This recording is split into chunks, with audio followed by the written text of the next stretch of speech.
दक्षिण भारतावर राज्य करण्याच्या महत्वाकांक्षेने मुघल सम्राट औरंगजेब 1681 मध्ये दख्खनमध्ये उतरला। त्याचा उद्देश एकच, मराठ्यांचा पूर्ण विनाश आणि स्वराज्याचे समूळ उच्चाटन। कारण शिवाजी महाराजांच्या हयातीत महाराष्ट्रात पाऊल ठेवण्याची त्याची हिंमतच कधी झाली नाही। शिवाजी महाराज गेले आणि औरंग्याने संभाजी महाराजांना पकडून क्रूरपणे ठार मारले, पण मराठे अजूनही न घाबरता लढत होते। राजाराम महाराज सिंहगड सोडून दक्षिणेकडे गेले आणि स्वराज्य टिकवून धरले, पण दुर्दैवाने त्यांचा मृत्यू झाला। आता मराठ्यांचं राज्य संपलं असं प्रत्येकाला वाटू लागलं। औरंगजेबाची तर खात्रीच झाली, आता कोणीच उरलं नाही जो स्वराज्य सावरू शकेल। पण नाही, तेव्हाच पुढे आली एक शूर स्त्री, ती होती महाराणी ताराबाई, राजाराम महाराजांची पत्नी। पण ती फक्त राणी नव्हती, तर ती होती शूर वीरांगना, दक्षिणेतल्या रणभूमीची सेनापती आणि शिवाजी महाराजांच्या विचारांची खरी वारसदार होती। तिच्या डोळ्यात अंगार होता, मनात धैर्य होतं आणि हृदयात शिवाजी महाराजांचे विचार। ताराबाईंनी ठरवलं, मी हार मानणार नाही आणि स्वराज्य मुघलांच्या हाती जाऊ देणार नाही। आपला अल्पवयीन मुलगा शिवाजी द्वितीय हाच छत्रपती म्हणून घोषित केला, पण राज्यकारभार, रणनीती आणि लढायांची सगळी सूत्र स्वतःच्या हातात घेतली।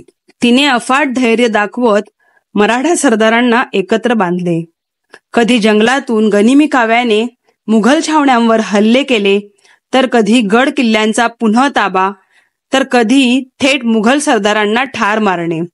ती एक चतुर आणि आक्रमक नेता होती। मर्द मराठ्यांना एकत्र करून ती योजना करत होती आणि मुघल सैनिकांवर हल्ले करत होती। औरंगजेब जिथे जाई तिथे फक्त राख आणि रणगर्जना दिसत। मुघल सैन्य थकले, खर्च वाढला, मनोबल तुटू लागले। त्याच्या डोळ्यांपुढे मुघल साम्राज्याची शक्ती क्षीण होत होती। ताराबाईची रणनीती इतकी हुशारीची होती की औरंगजेब चक्रावून गेला। तो म्हणायचा, ही बाई तर माझ्या सैन्यापेक्षा धाडसी आहे। ताराबाईच्या बुद्धीने, धैर्याने आणि मेहनतीने स्वराज्य टिकून राहिलं आणि शेवटी 1707 मध्ये औरंगजेबाचा अंत झाला।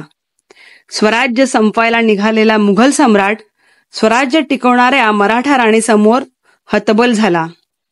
ताराबाईने सिद्ध केलं की तलवार ही एकट्याची शक्ती नाही, तर धैर्य, बुद्धी आणि दृढ निश्चय यांच्या जोरावर कोणतीही सत्ता झुकवता येते।